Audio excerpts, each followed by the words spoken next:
just said today in her panel that culture had to catch up to women's sports. Everybody had to catch up to women's sports. And we work so tirelessly, a lot of times underpaid, undervalued, but I'm just really proud that I don't have the numbers that Ronnie has. I don't have the numbers that other influencers have, but I'm glad that the impact is there. And so I'll leave you with that. Go to Brooklyn on Sunday, if nothing else, for the storyline of BG coming home. They're playing Phoenix. But go to a WNBA game, go to NWSL game, go to PHF game. Tune into U.S. Women's Water Polo, who has 69 consecutive wins, but nobody knows about it. Please tune into your favorite grassroots organizations, your favorite beat reporters. They're tirelessly working towards this. And I hope that my influence is inspirational to somebody out there. Welcome, Zena Keita, to Ladies First Fridays. That was our girl, Ari Chambers, accepting the first award of the night at the #Sports Awards. Shout out to Ari. And we just want to start off the show giving a friend of the show and someone who we both know some flowers, but also because she's so instrumental to the promotion and elevation of not only the WNBA, which we're about to talk about, but women's sports as a whole. I really appreciate the fact that this moment was about Ari, and she still took the opportunity to plug everyone else. She plugged other people to follow. She plugged sports that people should follow. And that really just kind of intimates everything that she's done in this space for women's sports is always shining light on everyone else. And that's why this award is more deserving. I mean, she's more deserving of this award than anyone else, because that's all she's done with her platform. So that's awesome. Congratulations, Ari. Be proud of you, girl. Congratulations. We love giving out flowers here. And, we talked about how important Ari is to helping to grow the game. It's something that we all play a part in, something that's important to both of us. Personally, Zena, as women, but also, but it's important to us. And also it's important to BFA, we're focused on promoting women. That's why we have Ladies First Fridays. But also, women's sports are great, and we're not going to try to sell people on that, but we want to make you aware. And a lot of times it's just the awareness. And once you get to know more, you're like, and that's bearing out. That's bearing out right now, because as we see, WNBA ratings are up substantially. They have skyrocketed. They are all the way up. I was thinking of the song when I put that in my feed. That's so New York of you. I love that. But up 49%, Zena. Yeah, I mean, this is exactly, that award said sports influencer.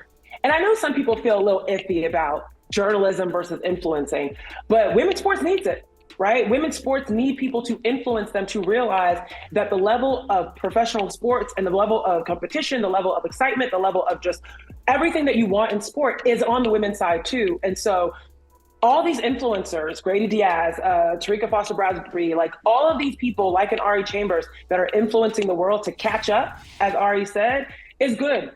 It's working. You're seeing this. And the more and more people get on board beyond watching NCAA basketball and transitioning into pro, I'm all for it. It's great.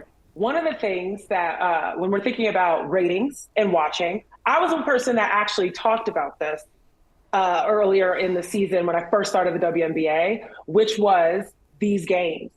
And seeing these games change the format in the way that they're trying to get the fans to be involved with the game. So I know Natalie Achonwa, she had tweeted, "Do we like interviewing players in the middle of the game?" Now, I am a sideline reporter.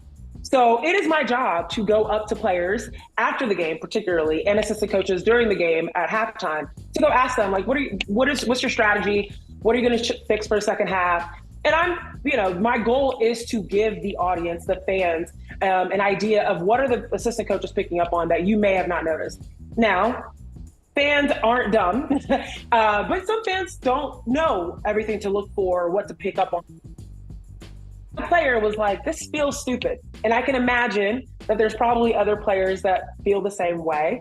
But I really think it comes down to the fans, right? Like the W's trying to do something different this year where they have in-game coach interviews. Now I hate it. I'm sorry, I hate it. It's distracting. I feel like the coaches are trying to do their job, and here they are having a press conference in the middle of the game. I'm not for it. However, I know that there's some fans that are like, yo, this is so different. This is so cool. I know that the WNBA is trying to do something different to get more fans involved, but I don't know if this is the move. But it's interesting to see, as a sideline reporter, hearing a player say, I don't want to be asked these questions. And as a former player, I can imagine how distracting that might be. I'm trying to catch my breath. I'm over here trying to play the game. And here I am having to answer a question about why someone is out rebounding me. Or why someone is, why are we doing so well in the paint? Like, it's like, I don't know. Y'all watch the game. I got to go to the locker room. We have things to talk about. And so I get why Natalie tweeted that. The comments were interesting. I would be very, very curious to see how someone from the W it's more of a basketball focused league, right? Fans of the W really like the X's and O's. They like pretty basketball. As Jerry West says all the time, they like pretty basketball. Whereas in the NBA side, people like the excitement.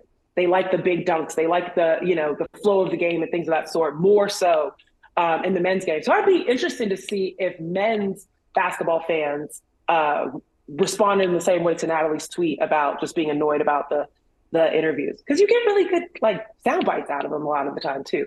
So I don't know, but it was a very interesting question posed, and I felt torn as a former player and a sideline reporter.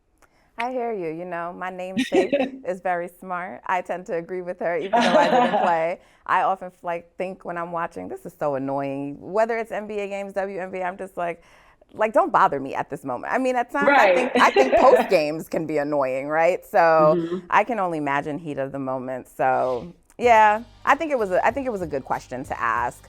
But there's some other trending storylines right now going on in the W, right? And so one of them involves Mr. President POTUS Joe Biden, who has been known in the past.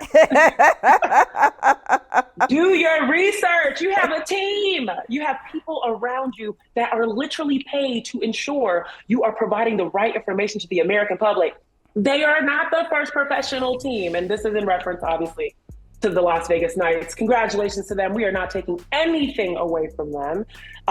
First championship in 6 seasons, the first NHL team to do that. That's amazing. Not taking anything away from them. But there is also a new team in town that also did that very quickly in the Las Vegas Aces, and they actually did it faster.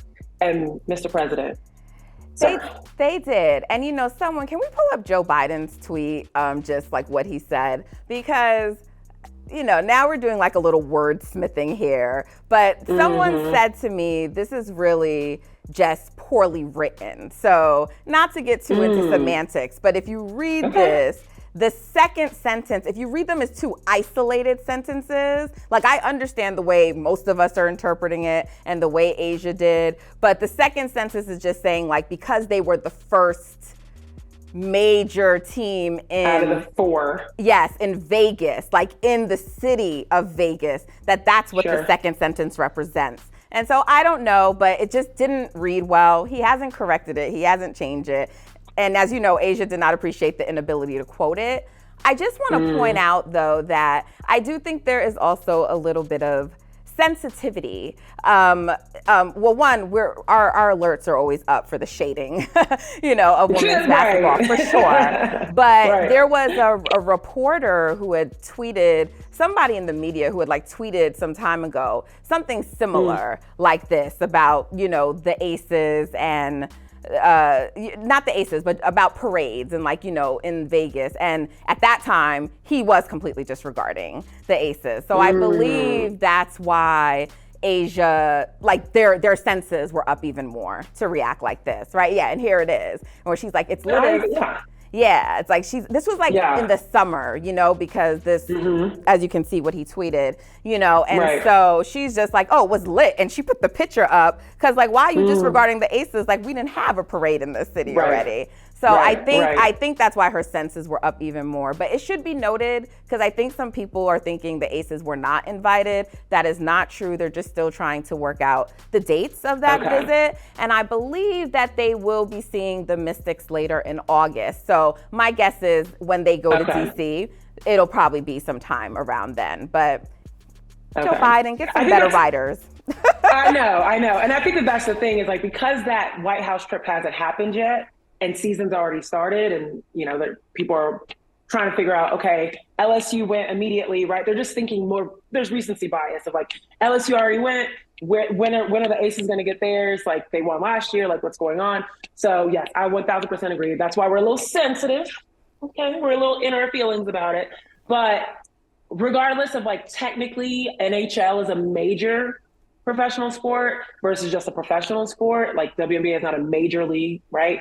Okay, sure. But sir, there's a better way to phrase that, and we all know, but all right.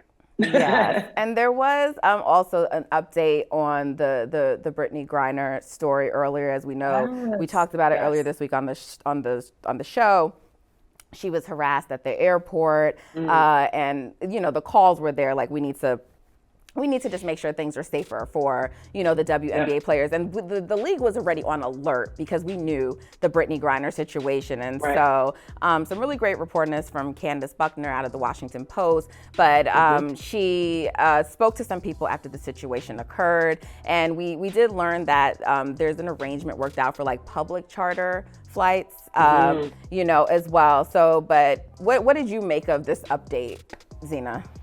Well, I think Lindsay D'Arcangelo, who was a freelance writer for the Athletic, tweeted a really great tweet this morning that, like, the WNBA is at a special crossroads right now, right? You've got ratings are up, but then you've got this incident with the charter, or wanting to charter and making sure that players are safe, wanting to expand teams, thinking about their TV deal with ESPN about to be up. There's a lot going on in the WNBA that could really just propel them in the next few years. And this is a major issue, especially because of what happened with BG.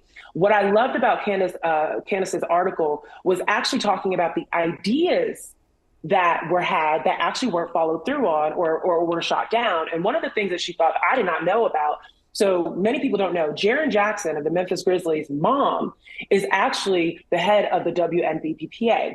And she went to the NBPA, the National Basketball Players Association, and pitched that whenever NBA players are fined, that a portion of those fines are earmarked for the WNBA. Those fines go to charity anyways. So she had the brilliant, I think, idea, why not use these fines to help support travel for these women? And apparently the general gist was that the WNBA said, we're not a charity.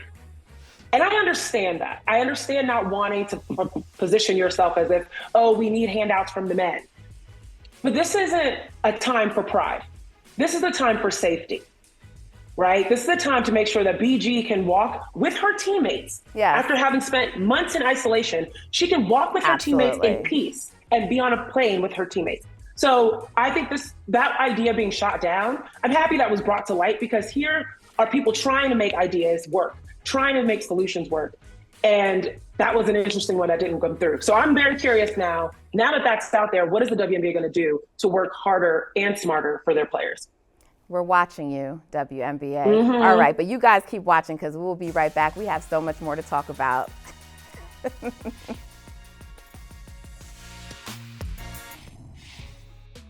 Some news came down today in the NBA. Ja Morant suspended for 25 games. He's already issued a statement. It says, I've had time to reflect, and I realize how much hurt I've caused. I want to apologize to the NBA, the Grizzlies, my teammates, and the city of Memphis. To the kids who look up to me, I'm sorry for failing you as a role model. I promise I'm going to be better. To all of my sponsors, I'm going to be better. Representation of our brands, and to all of my fans, I'm going to make it up to you. I promise. That's Ja Morant. And this is Marcus Thompson of The Athletic, and woohoo, Michael Smith, host and face, one of the faces, a brother from another. Welcome to the show, guys.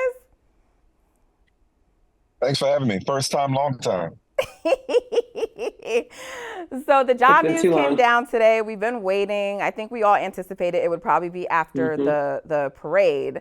And my initial thoughts are, I think 25 games probably feels right. I think that's appropriate. But, you know, they made sure that it was long enough so that he wouldn't be eligible for any awards, right? Because we know some of those rule changes came in earlier in the year.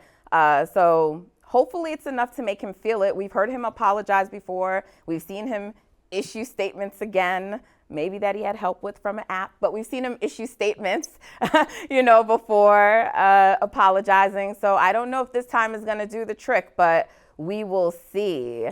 Zena, what were your initial thoughts when you heard about the suspension?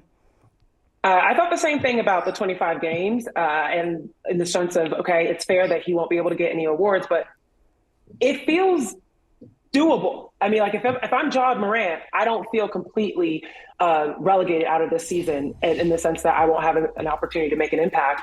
And I really just feel like he just needs to stay with what he's saying. The fact that he's only gotten 25 games, he's not suspended for a year, and Nike, his sponsor, who he just launched a big shoe with, is saying, we're on your side.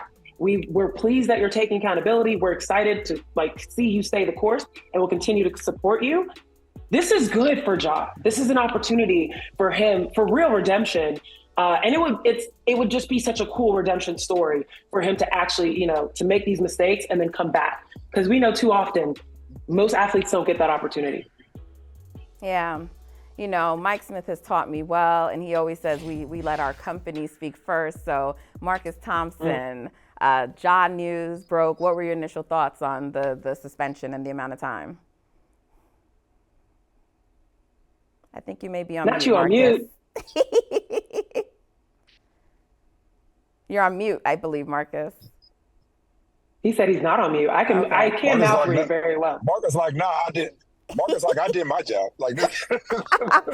So Mike, what did you think about the suspension? Yeah, Marcus, we're gonna get you figured out. I'll go ahead and take the baton here, bro. My initial response when I saw it was, oh, that's it?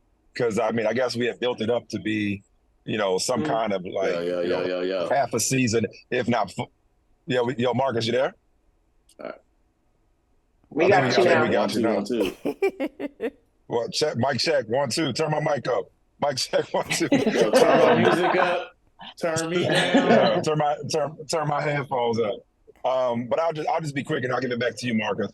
My initial reaction was, oh, that's it, because we had expected it, especially since Adam Silver said we'll wait until after the finals to announce it. It felt like it was going to be 50 games, maybe even a full season. But when I saw 25, I was like, oh, that's not bad at all. But really, the number wasn't the most important thing to me. The suspension to me, all I care about when it comes to Ja Morant is this a wake-up call, a true wake-up call, and not a snooze button?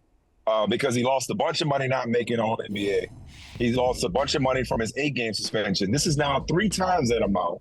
He's going to lose pay for this suspension. And most important, there are conditions. It's a conditional 25-game suspension. Yeah. And provided the league is serious and provided he meets those conditions, he'll be back after 25 games. If he doesn't, then it could be longer. So whether it was 25, 50, a season, all I care about is that my man gets his shit together. Like once and for all, you know, because this has gone too far, whether it's the social media or the other incidents that he's alleged to have been a part of. It's time. Enough's enough. Yeah. And hopefully this is enough to actually, truly get attention and bother Mark reading his statement, because I don't care what he says. I care what he does at this point or doesn't do. Yeah, and the union, they actually already put out a statement, you know, saying that they don't really like those conditions. They feel like it's arbitrary. So I don't think it's going to change, but they don't completely support the ruling that's come down from the league. Marcus, I know we got you now. You were going to say? Oh my goodness. We lost Marcus again. Well, we ain't letting him be great. Yeah, we're not trying to let Marcus be great. I think it's my fault. I think it's my fault. I think I'm too many. I think I'm one guest too many. I'm taking up the bandwidth. What y'all doing? Okay, here it is. Stop There we playing go. with Go my ahead mic, before man. we lose you. Stop playing with my mic. What y'all doing? I got something to say. The South got something to say, Mike. All right, so I'm not surprised at all. I figured it'd be about 25, right? Like, that makes sense.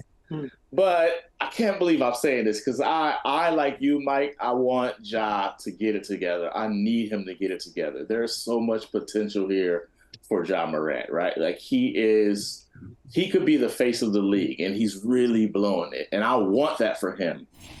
But at the same time, I must admit, this makes me a little bit uncomfortable. I don't like the parental tone of it.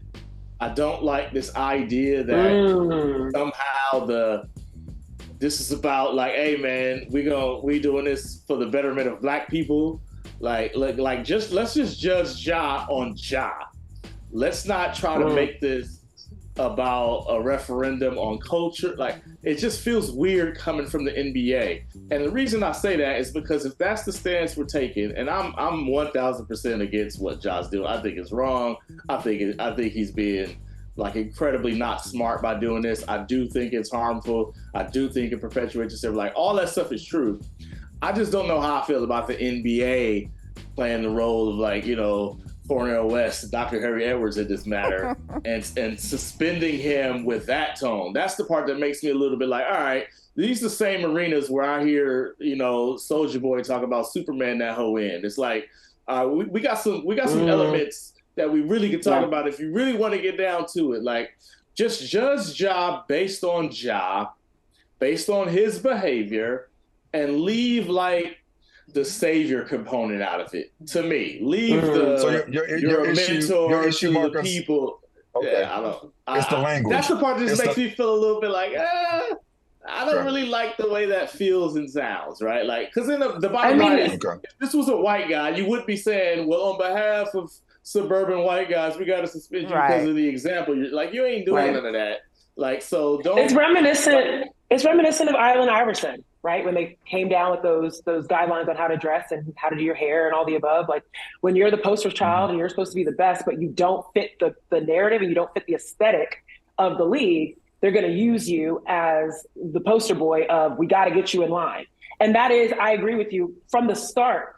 Anyone having conversations around, he waved a gun, I agree. I don't think it was smart, just like you, Marcus.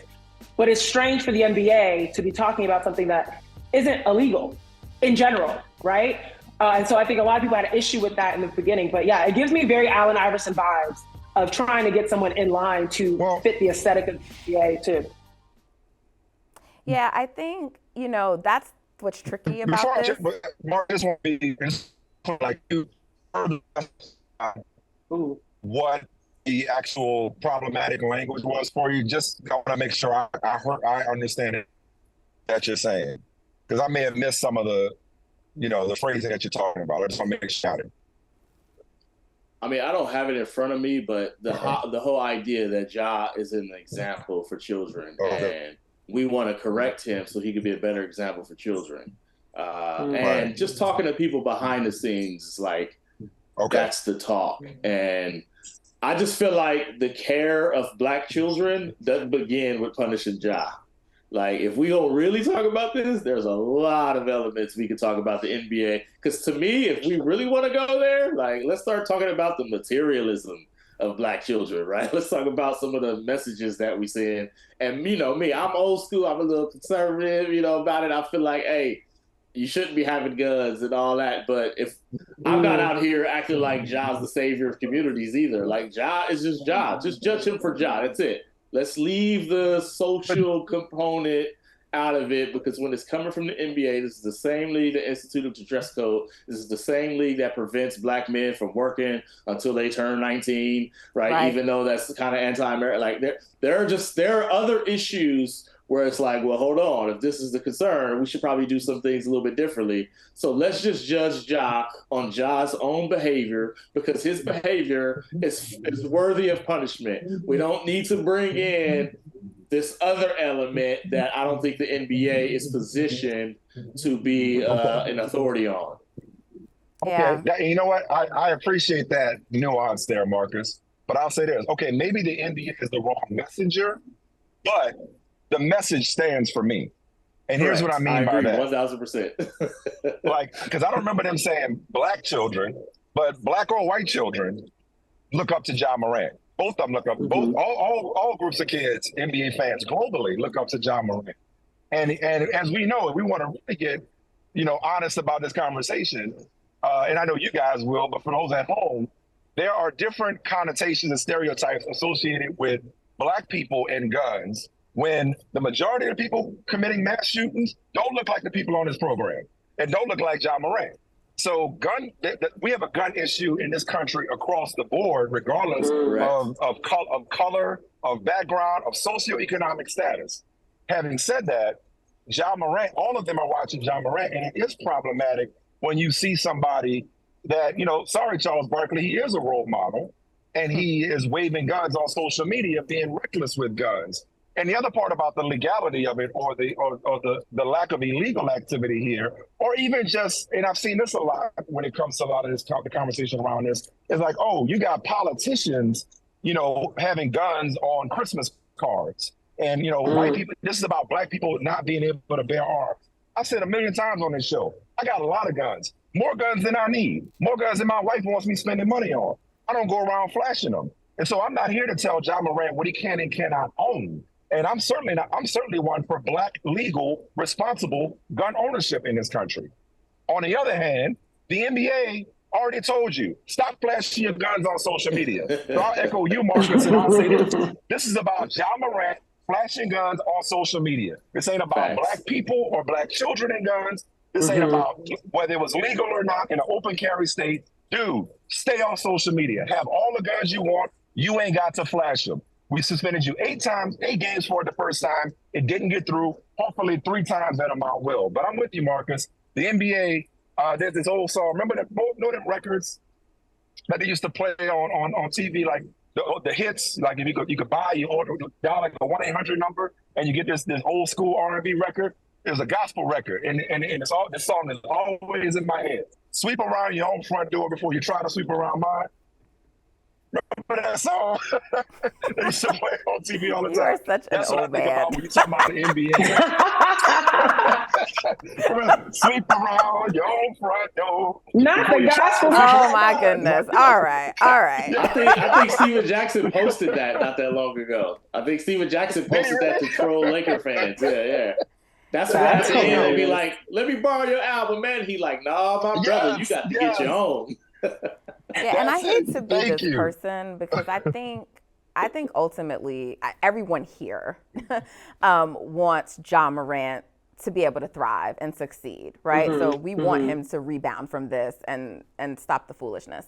But at the end of the day, I agree with Marcus on the tone. I don't like some of that, but at the end of the day, this is about a contract. This is about like an employer-employee relationship, right? And it's you better lawyer it up. That's what this really is.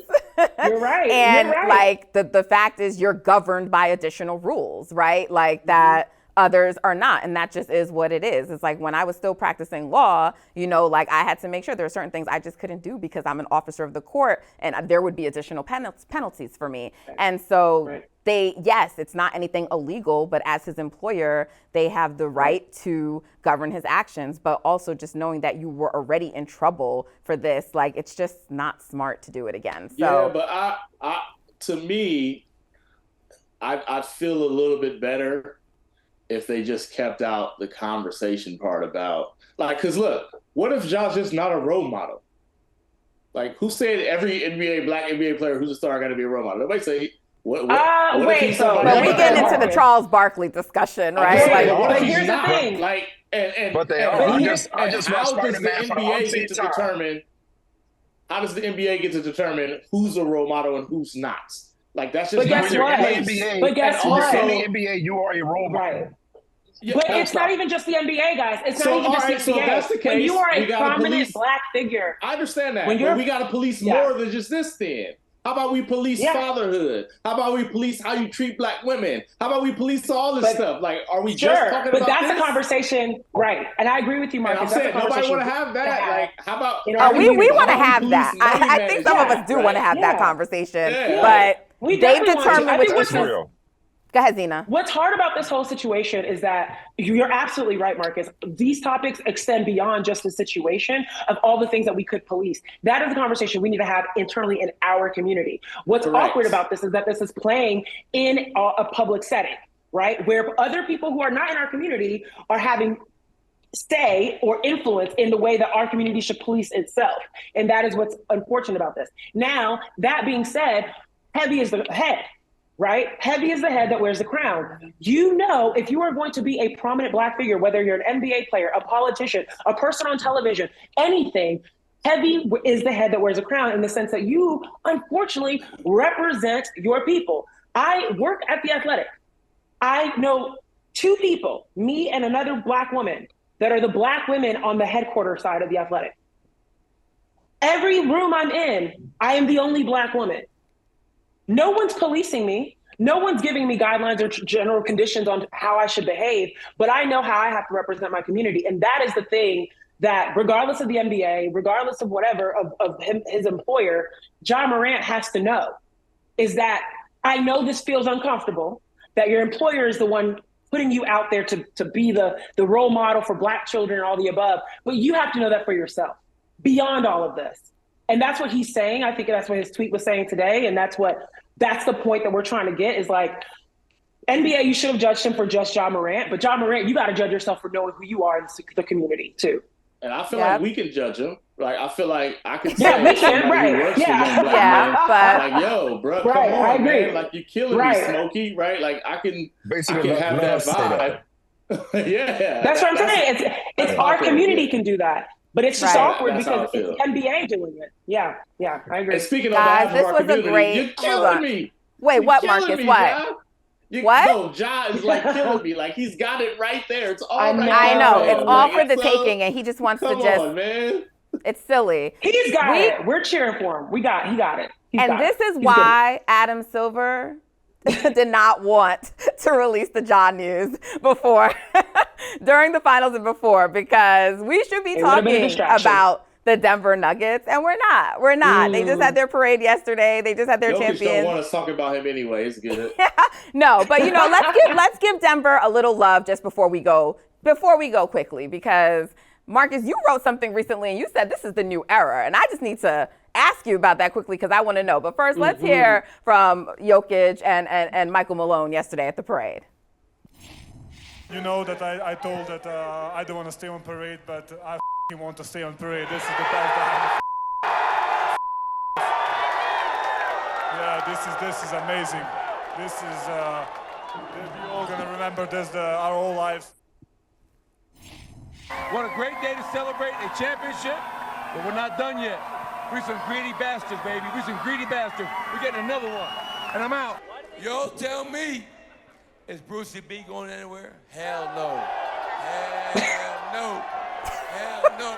Hey, we running this shit back. We running this shit back. Oh yeah. What? Get loud. Get loud. I just want y'all to know from now on, I know he don't want to be called Mike, but he is White Mike, and that is a term of endearment because Michael Malone was on one. Everyone give me your quick take before we go on the Nuggets. Too much. If every NBA player does not want to sign with the Denver Nuggets, something is wrong with you. I will run promo for Michael Malone right about now. For real. All I'm saying is he's setting a bad example for suburban fathers everywhere, and he can't. I couldn't even say that with a straight face. It was the chain. It was the chain for me. It was the chain for me with black men with no shirts on all around him. I mean, yeah, he had a posse. He was White Mike yesterday. He was enjoying himself. But stay in the moment, Mike. Don't be talking about next year. Just stay in the moment. Enjoy the parade. Get it. Look at him swag walking. Yeah, he was having a great time. So Natalie, sounds like you disagree with my take, though. You disagree with my take that this is the Jokic era? I wonder why. I wonder why. No, we want to know more about your take. Like, what do you mentioned, and we obviously read your article, but we want to take it from you directly about this new era of Nikola Jokic. Well, it's the era that says you can no longer put 5 guards on the court and win because you got to deal with this dude. Like, you got to play with size. I mean, we watched Anthony Davis and Bam Adebayo, who are probably 2 of the 5 best small ball centers like you could find, like the perfect definitely kind of balance athletic of defense and all. Yeah. They were just completely overwhelmed by Jokic. So what I mean by the Jokic era is like, number one, you got to deal with him. And I could just picture Steph like, all right, let's go, right? You could picture like Bron like, all right, or Giannis like, all right, what do you need to get through these nuggets? And you just can't throw a power forward behind this dude, right? Like, especially if he's got pieces around him. Like we watched the Warriors do this in the first round last year, and that small ball lineup did not work against Jokic. They had to play Kevon Looney with him. They needed somebody out there, and that's going to be the difference. And now you start getting the copycats, right? Now you can start to get how the league kind of follows the newest thing. Like, the big's been back, but we hadn't seen a big carry a team to a championship. And that changes things. The same way the Warriors were the jump shoot team. Remember that? Like, yes, I do. And then they won a championship by hitting threes, and now everybody got to shoot threes. So now I'm not saying they're going to win. I'm not saying they're going to become a dynasty, but you have to deal with Nikola Jokic if you want to win a title. And dealing with him requires you having a big man. You cannot throw little guys out there because he's going to crucify him. And as long as they got Jamal Murray and the pieces around him, you can't just load up on him no way. So I do think other dudes will win a title, but he's in the mix now for sure. Marcus, thank you so much. You got to come back on because we got some things to discuss. Mike Smith, you were going to say something? Natalie, before you take us to break, this is one of my favorite segments in Brother from Another History. 4-box, technical difficulties. Of course, after closing it, there it happens. A dude on Zoom in the car. Like, this is Brother from Another nutshell right here. Yes, the hazards of live TV. Guys, thank you for sticking with us. We have another great combo coming up. That's what we need.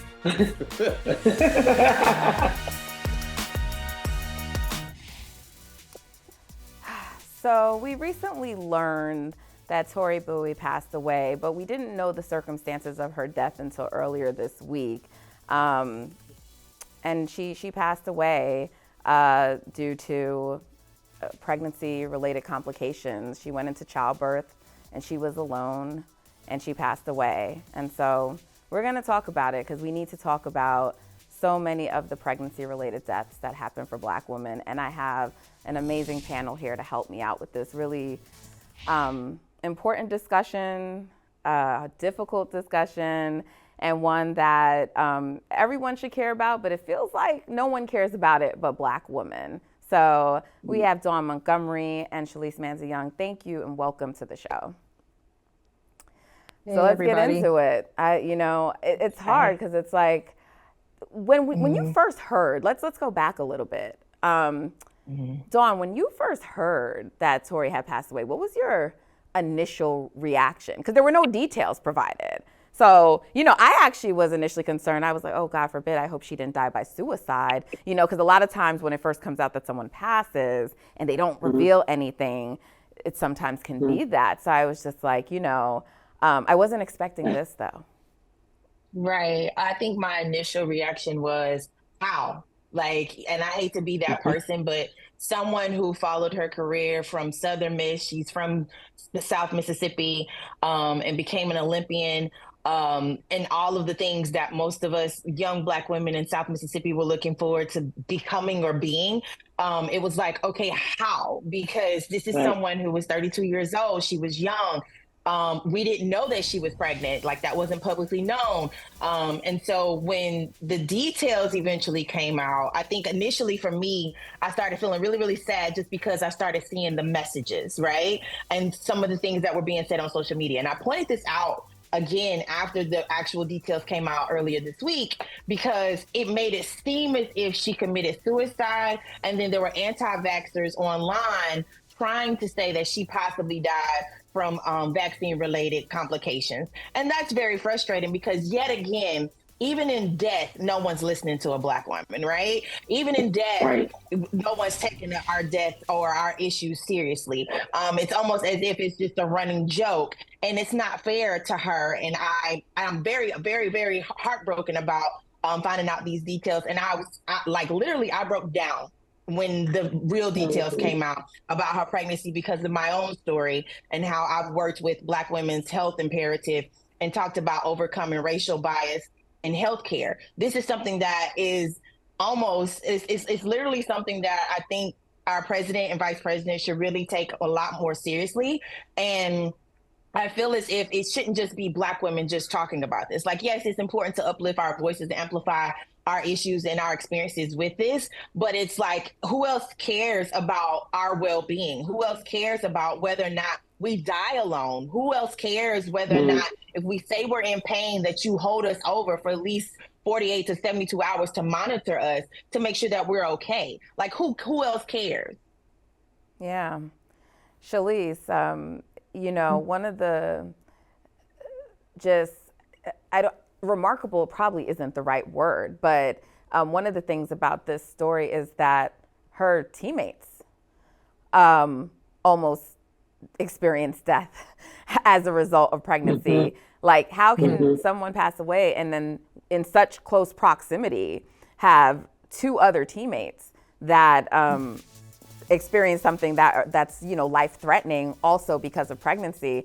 That it shouldn't be like this. It should be like an anomaly. It should be once in a blue. And in such a close sector of people, they also had their own scares. That was the thing that was, it was just incredible. Allison Felix, who prior to her daughter Cameron being born was pretty private. She wasn't really out in the public eye that much, not for somebody as successful as she was as a track and field athlete. We already knew her birthing story. And then Tiana Madison, who at the time was competing as Tiana Bartoletta, was one of the other members of that 4x100 group from the 2016 Rio Games. And those two women, Tori Bowie and English Gardner, they were in the second fastest 4x100 time ever. They won the gold medal that year. And here we are 7 years later, and 3 of those 4 women pregnant, and 1 of them died and 2 of them nearly died. And as I wrote, in any other country, that probably wouldn't happen, but it would be an absolute stain on the community, the medical community, the government. It would be an absolute stain. In any other country, if 3 out of the 4 women on a championship relay team nearly died in childbirth, 1 of them ultimately dying in childbirth, it would be fixed instantly. But this is the United States, and this is a uniquely American problem. The data shows that the maternal mortality rate in the United States is far worse. It was worse before COVID, and it's only gotten worse in this country since COVID. And the gap between the number of Black women who die because of pregnancy versus the number of white women who die in pregnancy, that gap has gotten larger. It doesn't matter if we're educated or not. You could have a PhD as a Black woman, and your chances of dying in childbirth are still higher than a high school educated white woman. It's such a disgusting, disturbing, but eminently fixable problem. And that, of course, is what brings it back to, it's a United States issue. Lauren Underwood, a representative from Illinois, 2 years ago, introduced something called the Momnibus Bill. It would allocate $1 billion for 7 or 8 key areas to help lower, specifically in the Black women's community, Black women, to help lower that number for Black women specifically. But of course, all women would benefit, all pregnant people would benefit. Has it been passed yet? No, of course not. Zena, there were some other details that got revealed about this story that were also alarming. She only weighed 96 pounds, reportedly, before her death, which I know she was small. We understand she's an athlete, but that just seems, I don't know much about the care she was under. There's some reports that she had some, concerns about hospitals. But she was alone. There's allegedly reports about maybe like relationship issues. I don't know that this is actually relevant to the story, but they're talking about the fact that she's bipolar. So there were a number of things just coming out that I don't think many of us knew. I didn't know about her. And I just wonder if there was something else going on or other things at play, during her pregnancy. And that's the thing that stresses me out the most about this situation. And I shouldn't stress, because that's literally the thing that is causing so many issues within Black women. When you think about the generational epigenetic impacts on the way that we carry ourselves through the world, having to carry the burdens of so many other people or so many of our communities, and how that can impact us and our personal health when we're carrying life. I mean, these things are real things that are going through our bloodstream, particularly in the United States. You think about the fact that Tori Bowie was from Mississippi, right? Think about where she came from, a town that she once said had one street light, and the pressure she felt to represent for her people and to help and give back to her people. That's a lot of stress. Then you hear about these alleged issues with her partner with whom she had the baby. That's a lot of stress. Then you think about the fact that she was a public figure representing the United States and performing and competing on high levels. That's a lot of stress. And so this whole situation is so nuanced, because you're talking about the systemic issue of people not caring about Black women and Black mothers. You're talking about the communal issue of where were the people around her that, could have been checking on her, should have been checking on her. And you don't want to assume anything, right? Because you don't know what people had access to or what people knew or what we didn't know, et cetera. But it just shows you just how interlaid all of these issues are and how complex and nuanced all of this is. And the only thing that really comes to mind when I'm hearing Shalise talk about passing legislation, and Dawn as well, I just recently watched the Brooke Shields story that's on Hulu. And I really admire, I still vividly remember this as a young person, Brooke Shields going on Oprah, and for the first time publicly talking about postpartum depression and how she didn't want her baby. And the audience was like, what? But she sold a book where she explained all of this, made millions. She was able, and they say this in the documentary, she was able to get a law passed in which millions of dollars were earmarked to be able to help research around postpartum depression. And I'm just wondering, we have seen prominent figures, Allison Felix, Serena Williams, like, what is it going to take for these huge figures that are supposed to represent not only the best of our country and the best of our athletic competition, but also the best of our fitness and our health and all of the things that you're supposed to have in order to carry life? What is it going to take before our government steps up and says, the healthiest among us are still dealing with these issues. The most educated among us are still dealing with these issues. Let's do something about it. I don't know what the answer is other than work being done from a systemic perspective to make this important. Yeah, I think. Go ahead, Shalise. There were reports, Tori's longtime agent spoke with the New York Times and spoke with CBS Morning News this week. And she said that Tori had become more reclusive in recent years, but they had been speaking during Tori's pregnancy. And she said that the last time she spoke to Tori didn't complain about any sort of health issues and was happy. So it does seem like there are still a lot of unanswered questions, but it does sound like there were people trying, to maintain contact with her. Yeah. Apparently, according to the agent, there was some talk of Tori maybe moving from Florida, where she was at the time, to Atlanta, because that's where the agent lives, and for the agent to help her, take care of the baby, which I believe was a girl. So it's, as you said, Zena, it's just there's so many things woven into this. But there is it can be fixed. There can be steps in that maybe we don't eradicate it entirely.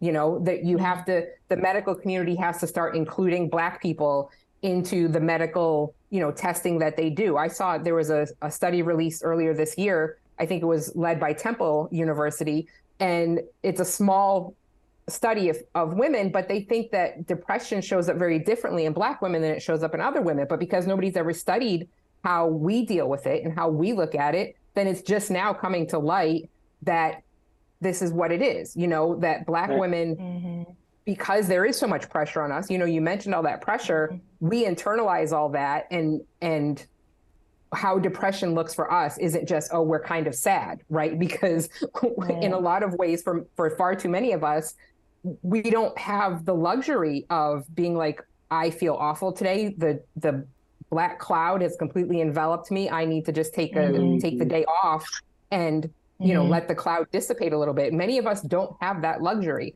So, there's so many steps. But again, you mentioned Serena. Beyonce had preeclampsia. This is that's right. That's right. Yeah. So many. That's right. I literally on mouth Beyonce. Like when you have someone like Beyonce that has gone through these things, it's just one of those things where it also humanizes who they are too. Because someone like myself or someone who's watching this who has their own story, we are just as well as important as these people, but at the same time, the resources that they have, we may not have access to. And so it's very hurtful when you hear these stories and the people that you've either followed throughout their careers, you're fans of, even if you're not a fan of them, they look like you. You can relate to them. You want to make sure that the next Black woman or somebody standing next to you is going to be fine. And it's just very frustrating that for us, no one's trying to really get down to what the actual issues are for us and really listening to us. Because when we're in pain, we're in pain. When we're hurting, we're hurting. When we need medicine, we need medicine. We're not doing that to get high off of anything or anything like that, because I've heard that personally. So it's very, very hard. Guys, this is a discussion, obviously, that needs more time than we can give it. But I'm so thankful you all came on to talk about it. I think the thing that hurts my heart the most is that she died alone. And I think of the way that we can lead busy lives and for days, maybe not just talk to a family member and they send the welfare check, but it can happen so easily. And it's not because you don't have people around you who love you, but our lives are so busy. So we say this when people pass, check on your loved ones, but just sending all the love to Tori and her family. And we got to do better for Black women. We got to do better. Thanks for tuning in. We'll be right back. Check on a friend today, y'all. Thanks for joining us for another Ladies First Friday. We're so grateful for the long weekend. No show on Monday. Go enjoy Juneteenth by my Africa earrings, just to represent for the ancestors. All right, guys. Thank you so much for joining us. We love you. Enjoy the weekend. Hey, thank you for watching Brother from Another. If you haven't hit that subscribe button, go ahead and do that now. Don't forget, you can catch us 3 to 4 weekdays on PeacockTV.com and on Sirius XM Channel 85.